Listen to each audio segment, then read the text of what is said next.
Hai, kenalin namaku Lia dan umurku sekarang 19 tahun. Sejak kecil, aku sangat dekat sekali dengan kakekku karena dia sangat sayang padaku. Namun, di balik itu, ada cerita suram yang pernah aku alami, bahkan terus berlanjut sampai aku remaja. Mau tahu kisah selanjutnya? Ya, jadi dulu waktu aku masih kecil, sekitar umur 3 tahunan, kakek sering mengajakku bermain.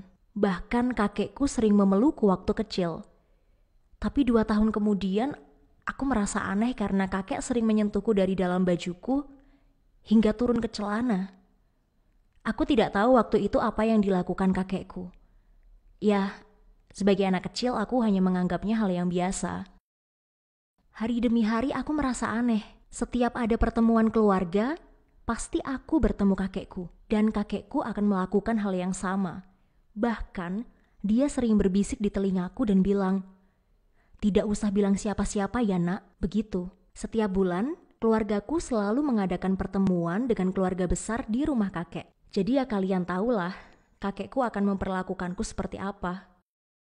Ketika aku menginjak kelas 1 SMP, aku diberi materi tentang sex education oleh guruku. Beliau berbicara tentang sexual harassment atau pelecehan yang bahkan bisa terjadi di lingkungan seperti kita. Aku sangat bersyukur tidak pernah mendapatkan perlakuan seperti itu dari teman-teman laki-laki. Tapi juga seketika aku sadar apa yang dilakukan kakekku selama ini. Aku menjadi ketakutan dan membenci kakekku. Setiap ada pertemuan dengan keluarga besar di rumah kakek, aku selalu beralasan kerja kelompok di sekolah agar tidak perlu ikut. Tapi suatu hari, aku ketahuan kalau ternyata aku tidak sedang kerja kelompok. Akhirnya, ibuku memaksaku untuk ikut di pertemuan keluarga. Aku terpaksa ikut karena tidak bisa menolak.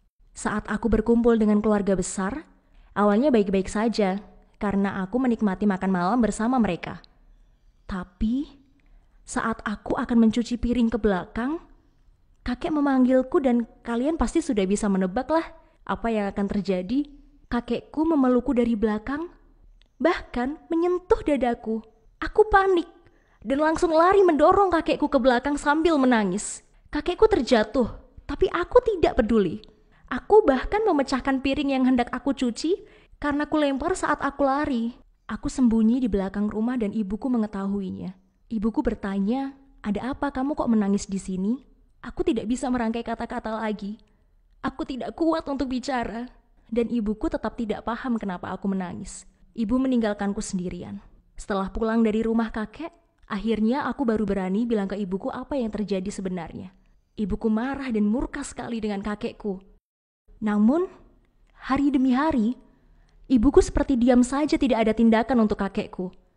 Malah sepertinya ibu lupa karena ibu malah mau mengajakku berkunjung ke rumah kakek lagi. Ibuku terlalu sibuk bekerja sampai lupa dengan masalah yang sedang aku alami. Dengan tegas, aku menolak diajak ke rumah kakek. Aku sengaja menelpon teman-temanku agar datang ke rumah supaya aku punya alasan. Malam harinya, aku sangat frustasi. Aku tidak bisa bertahan dengan keadaan seperti ini terus.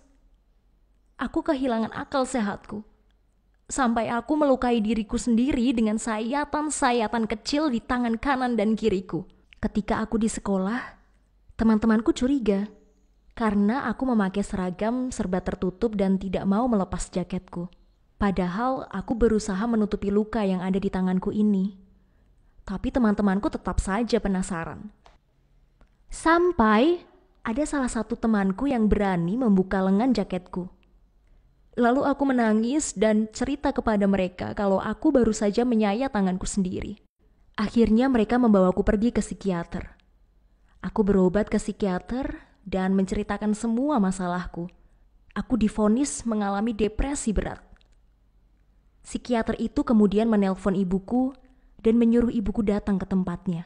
Ibuku langsung terkejut dan menangis. Ibuku menyesal karena selama ini dia cuek denganku dan tidak melindungi aku. Ibuku meminta maaf kepadaku dan berjanji untuk tidak mempertemukanku dengan kakekku lagi. Keesokan harinya keluargaku panik karena kakekku tiba-tiba sakit dan harus dirawat di rumah sakit. Kebetulan ibuku tidak bisa ikut menemani selama pengobatan kakek di rumah sakit. Karena ada tugas di luar kota. Aku juga tidak peduli karena aku masih kesal dengan perbuatan kakekku. Beberapa bulan kemudian, aku sudah tidak pernah ikut pertemuan keluarga lagi. Ibuku memintaku untuk tinggal di asrama sekolah saja, dan makin kesini mentalku semakin membaik. Aku memiliki teman-teman yang support kepadaku, dan aku mulai bisa menerima keadaan seperti semula.